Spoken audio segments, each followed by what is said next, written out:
This is Block 11, Reagan's Revolution, Section 5, the end of the Cold War, with the section, the Baltic Republics.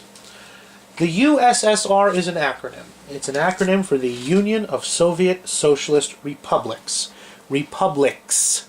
There were 15 of them, including the ancient Baltic nations of Latvia, Lithuania, and Estonia. In the spring of the tiny little countries. In the spring of 1990, seeing that the Soviet Union had not interfered in Eastern Europe, the Baltic nations began demanding their own independence, and they wanted to break away from the Soviet Union.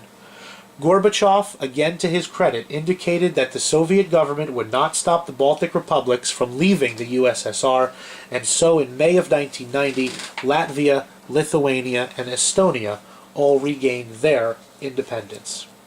And then things started moving quickly. In August of 1991, with the Soviet Union tottering, a group of hardline communists attempted to overthrow Gorbachev by force. He was on vacation in the Crimea, and they locked him in his hotel, surrounded the Soviet parliament building here with tanks, and began to take control of the Soviet Union to end Gorbachev's rule and to reestablish firm communist control over the Soviet Union and then possibly over those countries in Eastern Europe. Into the breach stepped this man right here. He is the president of the Republic of Russia. He's the president of the Soviet Republic of Russia. His name is Boris Yeltsin. In front of this parliament building, as there's a tense standoff, Yeltsin stands up on a tank. He rallies the crowd against the hardliners and gets the crowd on his side. The hardliners are not able to take control of the Soviet Union. They back off. They let Gorbachev out of his hotel. And the Soviet Union was free to continue its anti-revolution. It's the fundamental changes that were going on. That the changes in Europe were not going to be stopped by the hardliners who attempted to wrest control of the Soviet Union back from Gorbachev. And for that we have to give credit to the president of the Russian Soviet Republic, Boris Yeltsin. Yeltsin found himself soon arguing that Russia itself should leave the Soviet Union. And in late 1991, Russia took itself out of the Soviet Union, which made Gorbachev kind of a leader without a country. That if Russia was out of the Soviet Union, there was really no Soviet Union left.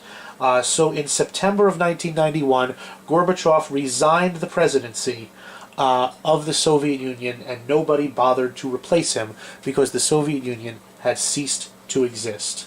All the final 12 republics were now independent states. And here's a good map. All of this stuff here was the Soviet Union. Here's Estonia, Latvia, and Lithuania, those little Baltic republics that we were talking about. And then the final 12 republics to break away were Russia, the largest, of course.